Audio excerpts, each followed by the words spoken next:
All right, so you said you seen my joints, right? Yeah. Cause you know I got like, What's your, I gotta do my bird call. you gotta do the bird call and stuff?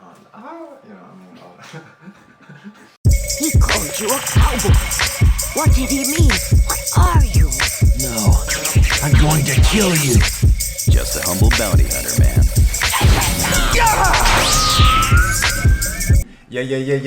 Yo! What's going on, everybody? You already know what time it is. It's a very special time right now. If you are listening to the sound of my voice, that can mean one thing and one thing only. That means you are now tuned in to the first official episode of your boys' podcast, Enter the Palace. My name is Metal, but you probably already knew that. But who we here to talk about is my man. You know what I mean? This is my brother. We already talked about him multiple times on the channel.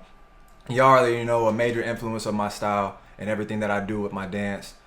This is the S, the L, the I, the M. It's my man Slim Boogie right here, man. That's me. Talk to the people, man. I'm here. You know what I mean? How you doing? I'm good. We about to what we about to do right now? We about to answer some questions. We have to talk about chess, and I actually lost right now. I mean, that's usual. We You know, that's normal. Yeah. You know what I mean? You want to tell them about when me and you played? We ain't never played before yet. But what would happen though? If I would win. Oh, okay. Yeah. But what happened right now? I kind of won. took a little bit of time. You know? All right, so look, man, we just finna talk about things of the culture, within the dance culture, your experiences, because I feel like you're more than valid. You elite in what you do. And I feel like you got an interesting perspective because I feel like you were around with the OGs or the older generation, but then you're currently still active. So you have like a wide range of experiences throughout all the changes that have happened within the scene. So I guess like the main thing I would probably start off with is like more so your experiences like when you started. Like if you can recall how it was when you were dancing like in the beginning. Yeah. Like maybe some of your motives. Was it like you like wanted to be like one of the best battlers, or was it just like you had some specific focus in mind when you were practicing like in the early stages? Yeah, so when I first started dancing, or when I first started popping, the first teacher was Johnny Five. You know Johnny? Yeah. So the first person that taught me how to like contract my muscles was Johnny Five. Right. And it was at like right after this rave party, we went back to my house, and he was like, "Yo, I'm gonna teach you how to do this." And then he introduced me to Tableau. Right. And that's where like I learned, you know, there was a wide array of different types of ways of contracting your muscles and popping. What you were learning more so, was it just like boogaloo type stuff, or was it? Yeah, just... so in the beginning it was I mean everybody was boogaloo based right. in that time, in that, you know, era. So what I was learning was from tapes, watching like Poppin' Pete, watching Sugar Pop and Wiggles and Skeeter Rabbit. So I was watching all these cats, and all they did was boog, except for Skeet. Skeet was a very special kind of person. He did boog, but it was like still controlled, and he would do like some robot and stuff like that. Word. So but the one dancer that I think caught my eye was Waleed, because he had a lot of different control. And I saw him actually before I saw Pete and all of them. I saw him on a B-Boy video. I was just finna say, because I know there wasn't much access to like internet stuff, so how was you coming across that? Yeah, so the internet back in the day, I mean, y'all got it easy right now. Damn, you guys. I was gonna talk about that later, like Yeah. as far as like medias and Yeah. streaming contents and all that type of stuff. Yeah, but we'll save it. Yeah. But yeah, it was a B-Boy video when I saw him, and then that showed me that, because he had such a different style from the electric boogaloo's like approach. It was the same type of boog, but the control was different. Right. So I was like, all right, I think what I'm gonna do is try to figure out how to control my body. And at that point, that's when Tableau was kind of more pushing towards like, yo, you want to learn animation? And I was like, yeah, let me see it. So he showed me like some real small minute movement, and I was like, yo, this is insane. Right. And from that point, I was like, okay, I want to mix this style and boogaloo together, right? And then I started learning more and more about my body, more and more about different approaches. I started traveling too. I guess we can get into that later, but that's when I learned that like dancing as a whole, there's so many ways of movement. There's so much that you can put on top of your personality that you don't have to be stuck into one direction. Now, in the culture at that time, people's awareness were all based around boogaloo. So if you did anything else that was different, you got looked at a certain way. So I remember approaching dance in a very different way, but it wasn't so different. It was very similar. Right. But because everyone else's mindset was based on like boog, what I was doing was unorthodox to them. Sure.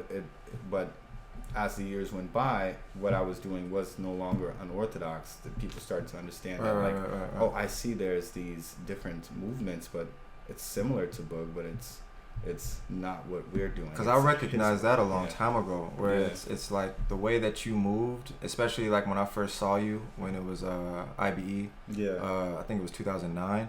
But yeah, your approach has definitely been different. But even when I like look through all your videos, your style constantly always changed. Yeah. But I'm pretty sure you had a lot of backlash when it came to like how you maybe went about doing things, and then like you said, the majority of people was like, nah, that's not whatever popping is supposed to be. Mm-hmm. So I kind of like commended you, because I could easily see you just saying, let me just go back to doing what everybody's doing kind of thing, so because it'll be easier for people to accept you. Yeah. How difficult was it for you mentally, like as you were going through maybe some of those stages, like I was saying, like when you started entering battles, when you were trying to make a name for yourself and you saw that, you know, there was some resistance or people wasn't really digging your style? Did you have moments where you were like going back and forth between like what you should do? Yeah, so the one thing I know like about myself is like I'm always I'm the kind of person that if someone says you can't do it, then I'll always push myself to do it, because I welcome challenge, because I think without challenge there's no growth. Word. And so the more that I was told that I can't do something, the more that I would try to find a way how to approach it that would feel comfortable for myself. So yeah, I mean, and I'm gonna just start dropping names. Like Sugar Pop was one of the guys I remember entering this battle, and I remember in one of the comments it talked about nonstop. So it was that battle that Sugar Pop came How the up West to was me. won. Yeah, Sugar Pop came up and he was like, "Yo, Slim, like if you're not in the Electric Boogaloo's in the next 2 years, then I'm gonna quit the EBs, you know." And but before that, there was another event I entered, and Sugar Pop got in front of everybody. It was like, "Yo, if you're doing routines when you're dancing, then you're not popping." Because he thought when he was watching me that I was doing routines, and so I Is that just because of like how clean it? I think it was because the approach was just so different, and probably because everything was like, I'm not gonna lie, like at that time I was really like, we talking maybe like what, a couple years of you being into it? Maybe 4 or 5 years into it, yeah. But I was really like a book, like very like beep, beep, beep, you know. Right. And so of course I think he would look at it and be like, okay, this is not a freestyle type of movement. But then he saw me a couple of weeks later and was like, oh shit, this is a different dude. Right. And I mean, another thing, and just to keep in mind with like for some people, like every day is different. So one day you might feel really good in your movement, the next day you won't. True. One day you might feel on point, the next day you might feel like you want to tut or you want to wave, or you know. And so that's kind of how I base my dance around for a long time. I would always practice to grow, but I wouldn't practice to be the same, because since every day is different, if I'm growing in the difference of every day, I'm going to continue to grow. And that's I think where a lot of people confuse consistency and growth. True. Like you can be consistent at doing the same thing over and over again, but are you really growing? Right. And I think that's where that was the point when I started to witness that with that event with Sugar Pop. It's called How the West Was Won. I started to witness that, like, that day I felt completely different than the day that he saw me dance. And then even though he liked that approach, he might not like that another day's approach. But I had a lot of challenges. I mean, I had people, lying and telling me like, oh, you should charge this much for teaching your classes so that they can make more money. Right. The agendas behind it and stuff like that. I've had people, talk behind my back and be like, yo, Slim is not educated enough to teach classes and things like that. And the way I see it, like, I mean, even with anybody, like, everybody should have the opportunity to teach and to share their skill, because everyone is different. I mean, I don't care if you're dancing for like a year and a half or 6 months even, sometimes I get more inspired by someone dancing 6 months than I do for 20 years, because the person 6 months, they're at least open enough to create their rules. True. And the people that have been dancing for 20 years, they have locked in their rules, so they no longer have the willpower to explore. You know, someone had mentioned even in the comment, my man Kim Visuals, he was saying like, what does it mean for you like to let go in your dance? I guess like the approach that I've seen you maybe tap into various motherfucking times, where it's just like you constantly just feel like you're just always creating in whatever space you're in. Yeah. Is there like a mentality maybe for you where eventually you got to this point where it was just like you either conceptualize what you're gonna do, or is it more so just you black out and I'm so familiar with my body that I can constantly create on the spot? Like, what is some of the intention or focus like when you get into those spaces? So the thought process behind letting go, man, it's a lot, because for me, it has a lot to do with like the flow state and how the flow state works. So the flow state works where you need to have something that is intrinsically rewarding. You need to have something that is a challenge. You need to also be met with something new. So in order to reach that point of like just letting yourself go, you need to have that feeling of being familiar, having something new, intrinsic reward, immediate response from the people around you, which would be like, if you're watching me dance and you're responding. And this is another thing, those people that are out there just quiet and watching someone get down, your energy is actually affecting the person you're watching. So it's important for you to give energy if you want to see that person on another level, because subconsciously they need to see that they're getting that intrinsic reward. That's one of the bigger points of letting go. How I learned how to avoid people's responses was to take in my own mental response. So while I'm dancing, what I will do is I will be like, I have a grid in my head. So sometimes like I'll be like, okay, shoulder can go to here, or my head can go back here. So I'm creating an environment with myself while I'm moving, so that way I'm not distracted by the response of the people around me. I try to make sure that my world is way more powerful than the response of other people, so that way when people come into the world that I'm in, they start to become more engaged. It's valid, man, because I've seen you like carry yourself in a way where sometimes you're so patient or reserved, and of course like in moments where it's specific to a battle, there's a lot of projection where people want you to embody whatever it is they might be feeling, and so that might have you act out a character. But it's rare that I've ever seen you like do something that I felt like wasn't intentional, like with what you want to do. Like I don't care if I gotta take 15 seconds to build up my round. Hold on, you gonna wait. You gotta come into my, so like that aspect of it is this, the discipline for the way that you carry yourself within your dance, that like I've noticed for a very long time. But I feel like patience definitely has always been one of your strong suits. And quite frankly, I feel like with everything that you do, you've reached levels with it in it, because you were talking about like how you like, day by day things could be different. And I feel like within your dance there's like various things that you're specifically skilled at. What would be like maybe some of the keys to like juggling said like tutting, and then you want to wave, you want to get better at popping, you want to get better at isolations and all these other type of things? Because I feel like you spent enough time with them. But I know a lot of people, they say like when they practice it all like in one moment, where some people they spend maybe like a month, 2 months with said style or whatever the approach is. So like what was your take on it? Like when you were practicing, did you spend a lot of time with each one, or was it something that kind of picked up for you naturally?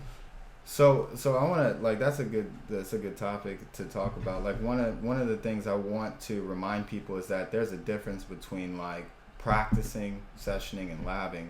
And when you practice something, you're practicing something to improve in it, that one area. When you're sessioning, you're not. It like for some people, it's not practicing. But for me, a session with myself is a practice.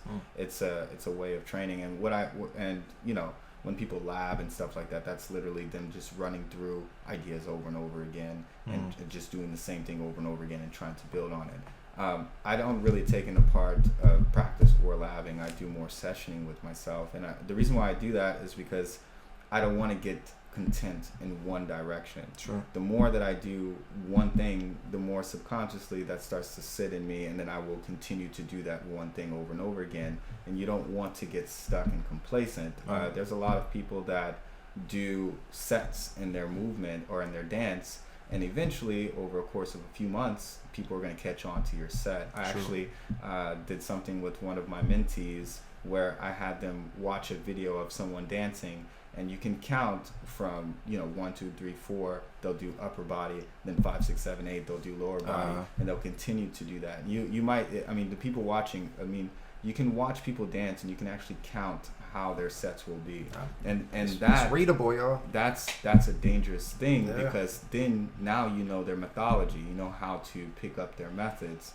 The way that I do it is when I session, I let myself go with how my body is ready to go. I let the music play, and sometimes I just play random stuff.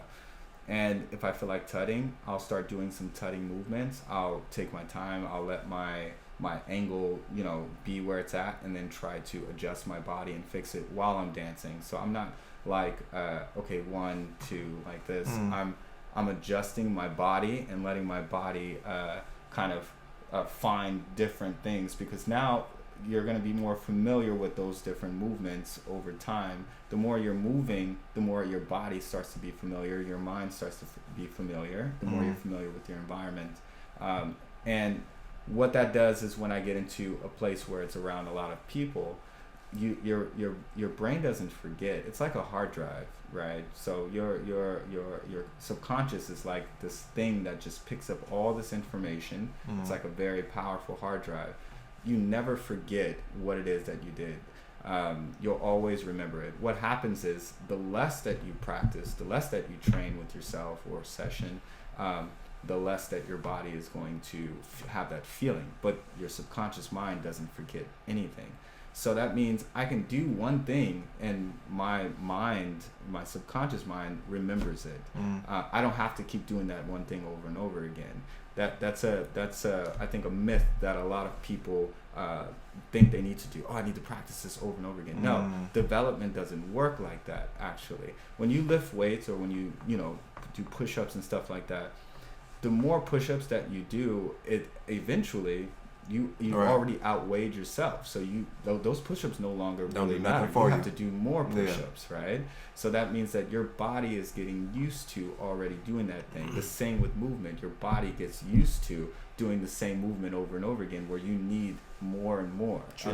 We're human, so we always look for more and more challenging things. Or I got a car, but I want another new car. I got an iPad, but I want a new iPad, right? So that's the same thing with dancing, where you will start to become more accustomed because your subconscious mind has already been through that. So in order to keep myself more thriving to learn more, I will go through a movement and do it, but I won't meet that movement over and over again, because I know I'm going to meet it again soon. So it's going to continue to develop more and more ideas. Now, see, everything that you're kind of talking about is usually what I try to talk to the people about when it comes to the mental, because it's definitely a level of understanding that you have that I feel like obviously a lot of people just haven't gotten to yet. Yeah.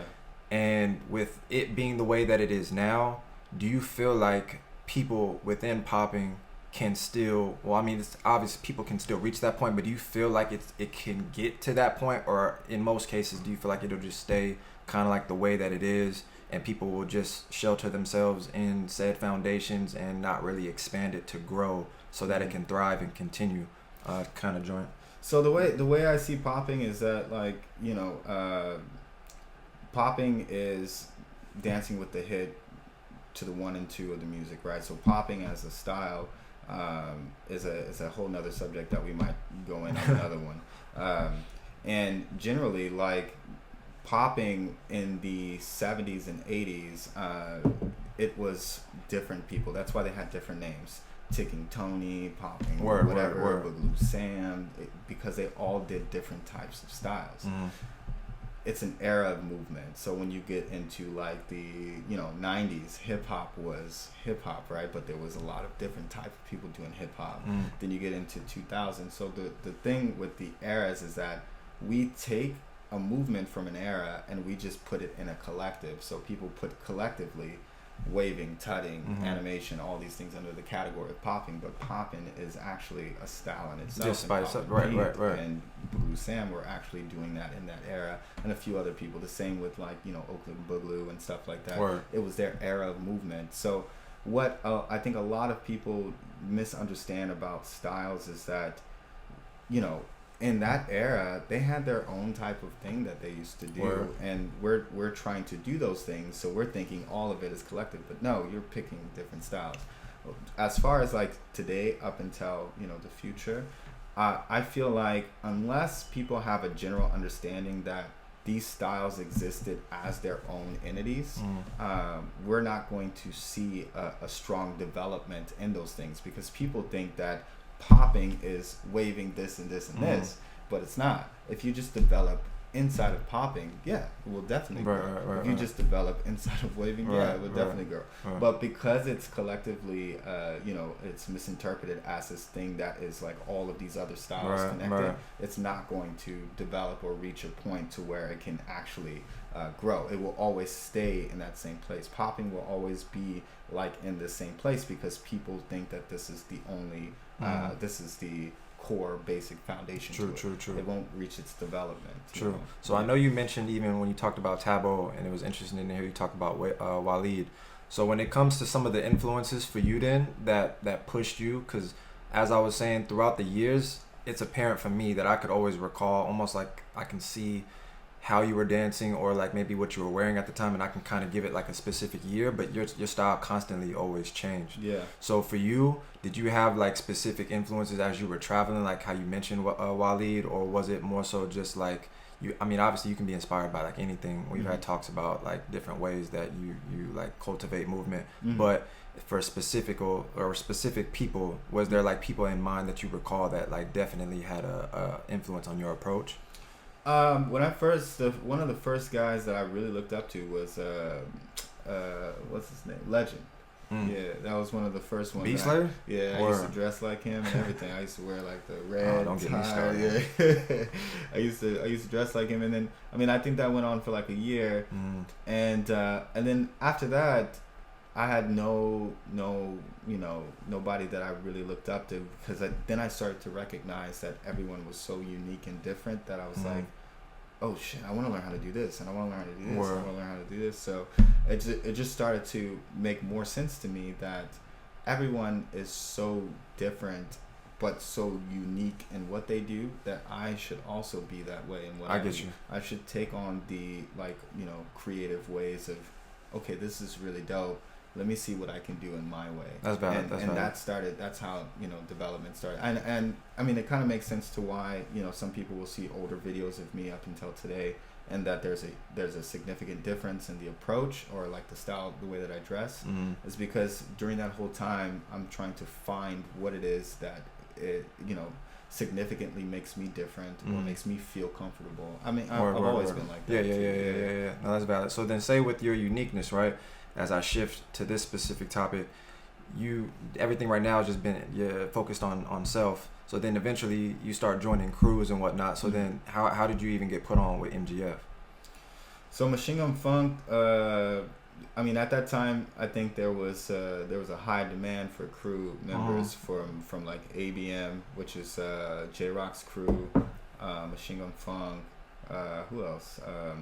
There was another crew that was like a waving crew at that time, and actually Function from ABM and J-Rock wanted me to be in their crew, and Kid Boogie also wanted me to be in his crew. So you knew Kid already at the time? So we talked and we kicked it and stuff like that, and I saw a side of Kid Boogie that was very different also in that time, because Kid Boogie was a hardcore dude back then. I was gonna talk about like street influences and a lot of those things that are kind of not existent anymore.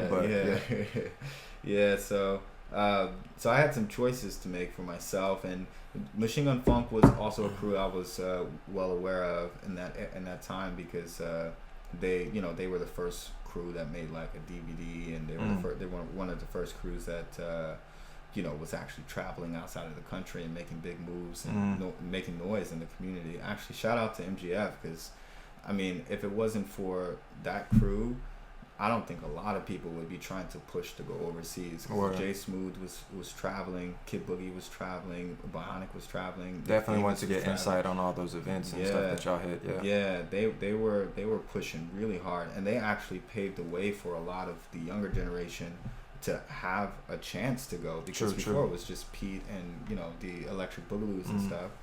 And Machine Gun Funk was like second runner up, and so that was a big move. The younger generation you're talking about is probably me, because that's the people I was watching for sure. Yeah, like when I look at all the battle footage, like it was a lot of you guys overseas that made me think that's what I want to do. I don't know about y'all, but that's the plan. Yeah.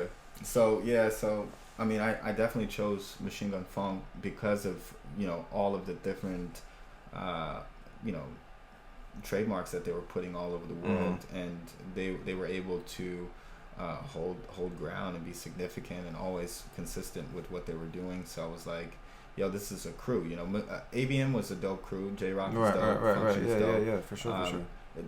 To me, like, a crew was also in that time like a big business move too, because now we're talking about potential career goals that would come behind dancing, and there wasn't so much of that at that time. There was really no like visual future for dancers, you know what I mean? But when you're seeing people traveling overseas, you get a pretty good so like what you were talking about before, like did you have business like-minded goals say before you got put on with MGF? Like was that the plan to eventually put yourself in that position where you were going overseas? You foresaw that kind of stuff already, or? Yeah, so I had no doubt in my mind that like I wasn't going to be able to reach or achieve traveling overseas. There was no question. It was like, it was so, and here's another thing, like the less you focus on the things that you want and you just put that as a goal or like a aspiration for yourself, the faster that starts to come. But the more you focus on it, the less chance you have, because you're putting so much attention to something that is destined for all of you. Like everything that you want is already here. It's been put on this planet for you to have it. It's up to you to allow it to happen to you, not to try to force it to happen. And I remember even the first time that I was able to travel was to, what was it, UK B-Boy Championship. It was for an event that I won here in San Francisco. Is that the one that put you to the 2009 for one? the IB? Yeah, so like even... Well, I remember you did a UK B-Boy Champs. Yeah, I did that. So that was all in the same month. It was the IBE, and then I went to UK Champs, and then I went to Belgium for something out there. But I remember like even before that, when I won the battle, there was already so much hate because people didn't want me to win.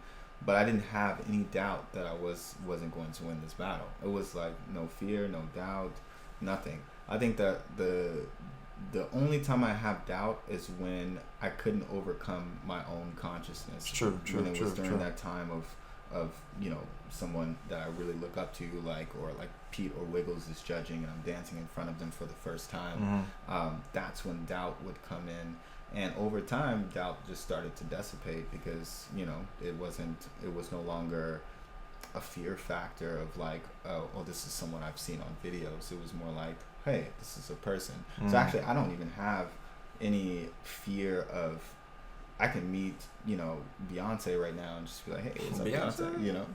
I mean, I don't have I get what you mean. rank system. No, that's valid. Definitely, people nowadays will look at even you like, oh shit, it's slim, and then their legs buckle up, and they're like, oh damn, I'm finna lose, But I get what you're saying though, because I feel like I've reached that level where it's like I no longer fear the person that I'm battling. It's more so just challenging myself. Like it's conquering my own thoughts. And that doubt that you was talking about is definitely a key thing for sure. But I guess when I'm looking at everything, when it comes to like doubt and a lot of those different struggles that people deal with internally, was it something for you that like, was there some type of awareness that you knew? I mean, obviously, like, you know, you good and shit, but did it get to a point where it's like you felt like you tapped in, like, I got this, I know what I'm doing, and it's like there's a level of what you're doing that makes you feel like you're confident that you could step to anybody kind of thing, like within your training?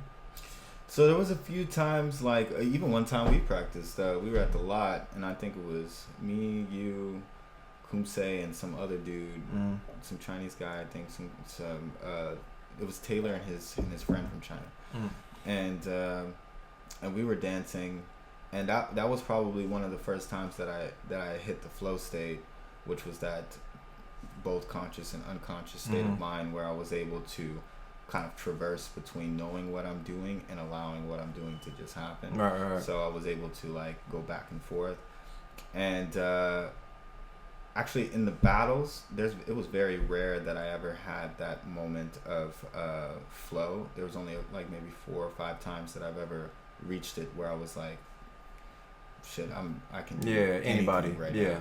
Step up. I get you.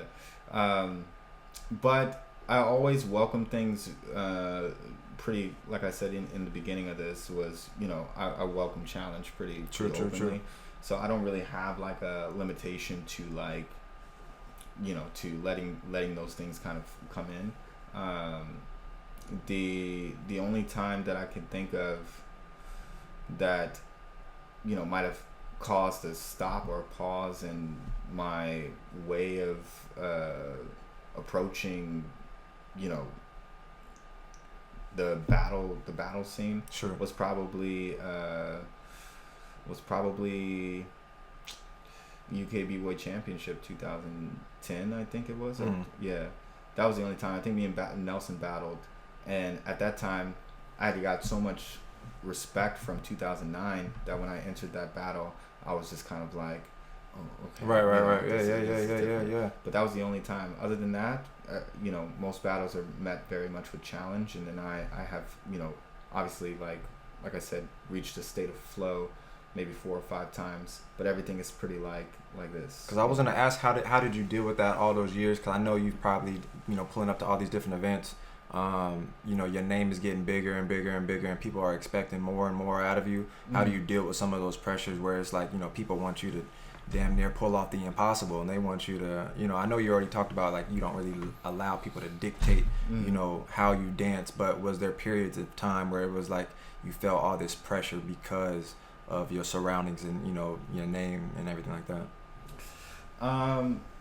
Yeah, you know, there was a few times where like I would have to teach some classes or, you know, do some battles and stuff like that. I did feel a little bit nervous to, because I needed to perform for people. I needed to make sure that people felt like, oh, yo, it's Slim. You know, the hype that they were giving me was also equal to the amount of, you know, movement that I can produce, which, you know, sometimes it just didn't happen that way because, like I said before, the more you focus on something that you want, the less adequate you're going to be at that thing. And the less that you focus on it and, you know, the more that you go through with it, the better you become. So, yeah, there's definitely been times like that. But I also learned how to kind of get through that and just play the normality of things, which was like, you know, I think there was another battle in Taiwan where I was like eating candy on stage or like eating an apple.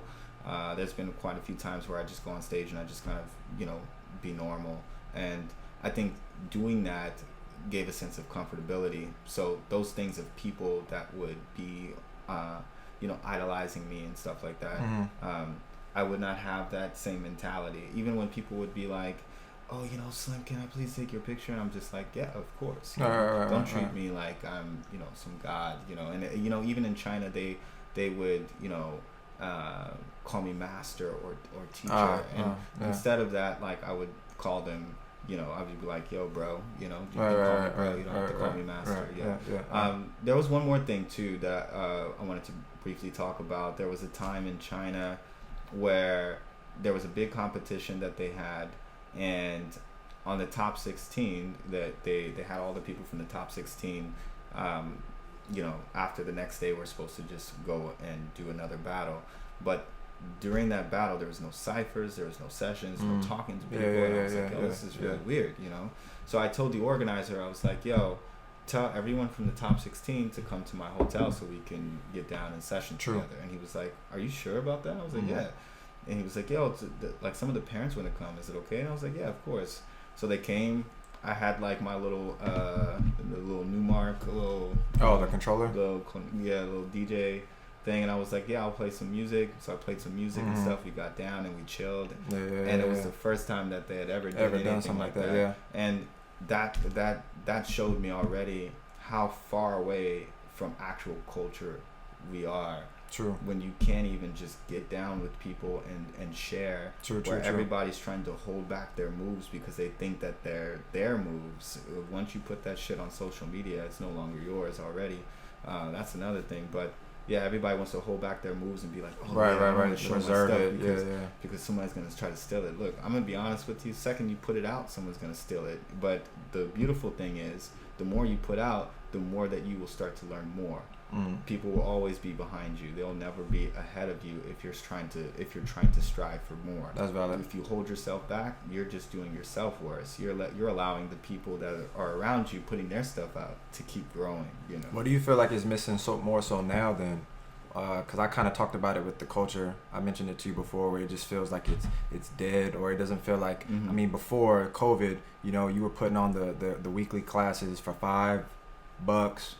Yeah. You know what I mean? Yeah. And we were doing the battle games, trying to still hold on to some of the traditions, but most times there were obvious times where it was just a lacking of people showing up. It was getting fewer and fewer. You know what I mean? Like, how do you kind of look at the culture now? And like, do you still think that there's a pulse? Do you still think it has life, to it, kind of thing?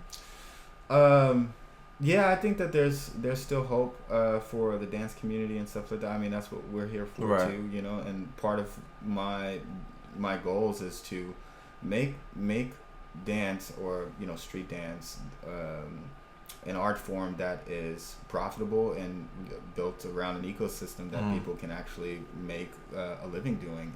And part of it is like, and this is not to bash on anybody, but I've talked to many different dancers who are big names about opening studios, and always I get the same excuse that it's too hard, you lose a lot of money, it's like this, it's like that, and I think that a lot of it has to do with risk, a lot of it has to do with trust in your community and your culture. And I mean, I don't blame them, because a lot of the people that are in the dance community don't care about the dance community, care more about just their personal growth. Right. Other agendas. And then what that does is it doesn't allow, an ecosystem to even formulate, because you can't build an ecosystem without people that are all involved. And so I personally, one of my goals was to go to school to start learning about psychology and music theory, was to start sharing more about this so that people can become more educated, so that we can actually have some type of educational line of progression in the street dance community. Because part of the problem why we can't progress is because people would rather use their education for their personal growth instead of trying to create events for the street dance world. I think that there's a lot of people that are doctors, there's a lot of lawyers, there's a lot of people that are good at video editing and coding and stuff like that. I met so many people that are really good at these things, but have nowhere to put it, or a place to put it in the street dance world. Part of my goal is to blend all that together. That's why I created The Lot, a group of individuals that are unique and have their own abilities and have their own creative ways, and everyone in The Lot is all doing creative things. So that's beautiful. And the battle games was also the same thing, where we give these people that are really dope dancers opportunities to travel outside of the country, or to make a name for themselves in the street dance world, because there's nothing that is allowing them to actually grow. True. It's the problem with street dance, is that you might do a little shitty event and pay $400 or $500, but is that really doing something for that person's personal growth? Are they having a video with high quality that's going to be put up online and seen by the right people? Are they able to progress? So yeah, a lot of it has to do with building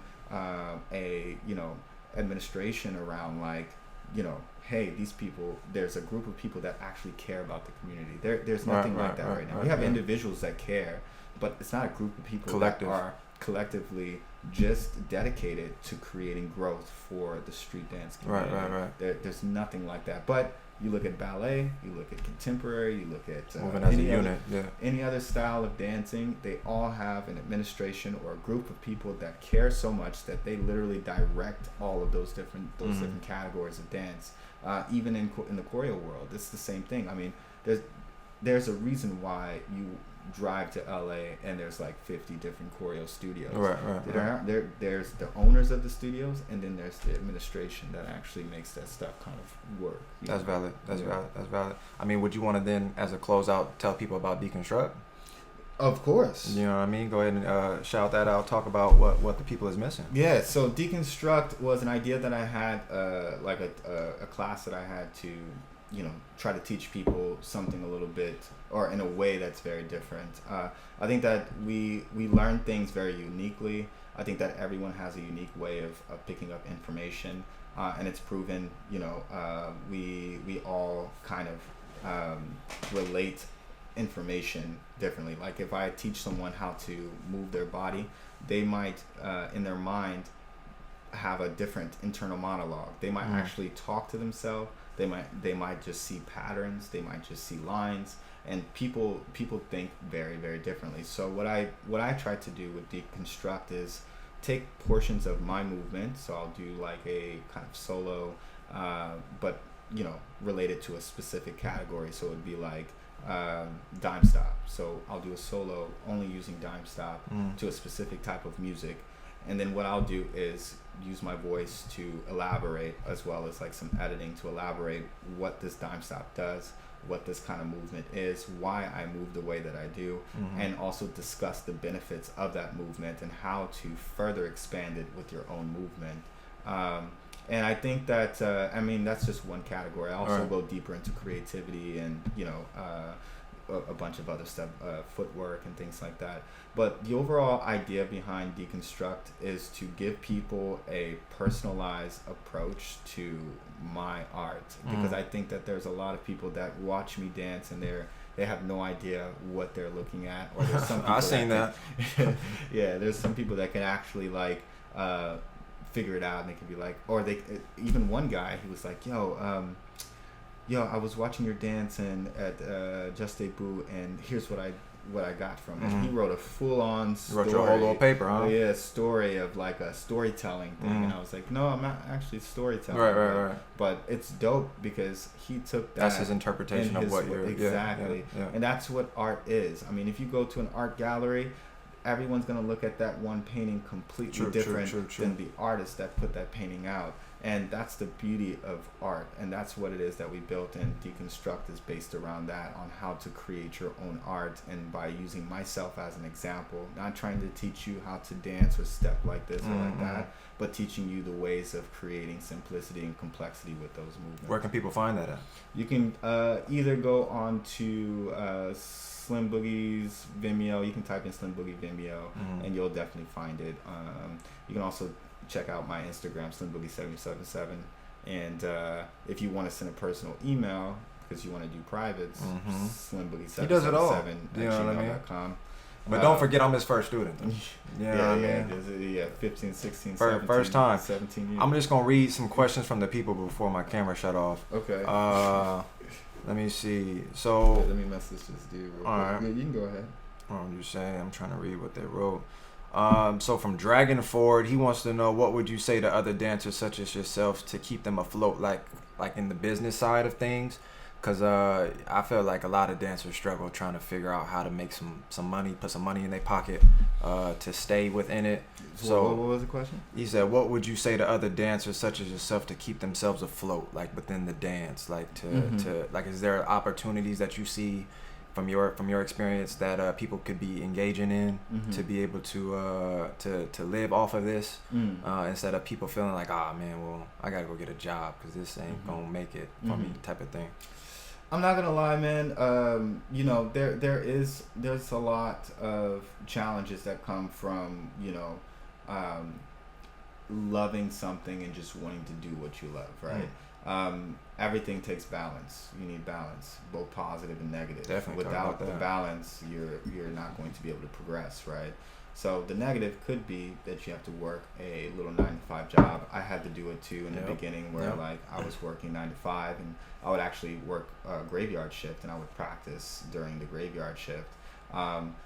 If your mind is set on your personal growth, the universe, and like not you to said be, earlier, not to be super spiritual and stuff like that with you guys, but things will just start to move in the way that you think. It's proven that your thoughts shape your reality, and there's no other way of getting around it. You just have to know what the balance is. There is pros and cons to everything. So even if you just want to dance the whole time, you might be broke. If you want to work the whole time, you might not be able to grow in your dance. You need to create a balance where you're allowing yourself time. I mean, there's no excuses but the ones that we give ourselves. So the more that you push yourself, the better you'll become. Damn, last little comment. What's your next like goal? What's your next milestone that you're trying to reach? Because I told you before, when you joined the Criminals, like I feel like you did everything, but then like the battle scene, popping, judging, and all that type of, what's like next for you? Do you feel like you have like a goal in mind specifically? Yeah, so there's a lot of big things in the making that I can't really talk about, but yeah, I do definitely have a big goal, and one of them, like I said before, was to create an ecosystem around the street dance community, and to actually give light to the people that I feel like are extremely talented that just don't get the stuff that they need. So part of my goal, like I said, educating myself, making myself more, wiser and capable of trying to put sources out for you all to have those opportunities to make a living, to do the things that I wasn't able to do or was struggling to do when I was starting dancing, where you can just walk up into a place and have skill and be able to work full time as an artist and actually make a living. That's part of what my goal is. And also personal growth. I want to keep getting better. I practice still every day. I'm always training, always You're not lying. Improve myself and try to show other people that, hey, you being yourself is way more powerful than you being anybody else. I told y'all, man, y'all don't even see the stuff I be seeing, man. You piss me off every time. But we finna get up out of here, man, because I'm scared to look at my camera, and I hope it's still recording. But that comment that we just asked, that was from my man Tab in the Discord. Shout out to everybody in the Discord. Shout out to everybody who listed questions. Thank you guys for watching. Again, this is the first episode of my podcast, Into the Palace. We'll be having other guests on. I'll be talking to you guys more so about different things related to the culture and different ways that we can try to keep this thing going. But again, I thank you guys for watching. I'm going to see y'all when I see y'all. Y'all be easy. Peace. But this was the one right here, man. This was the one. Uh-oh. Two-step on them. The 9.1 is The 9.1, I ain't never heard nothing like that before in my life. Let's go ahead and bring you on in. You know what I mean? God! Niggas, you hear the bugs moving. Full 360 sound. This is free advertising. The fuck is that? technically what you want to watch movies on.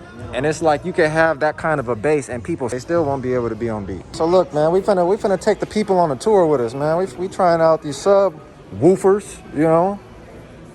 Sonos, what they talking about though? Oh no. You know what I mean? For $400, I better hear Jesus talk on one of them. Roku, hey, throw this whole shit away. Don't use that. There you go. What's it talking about though? I need that bass though. My TV can do that. I'm not a believer right now in this one, man.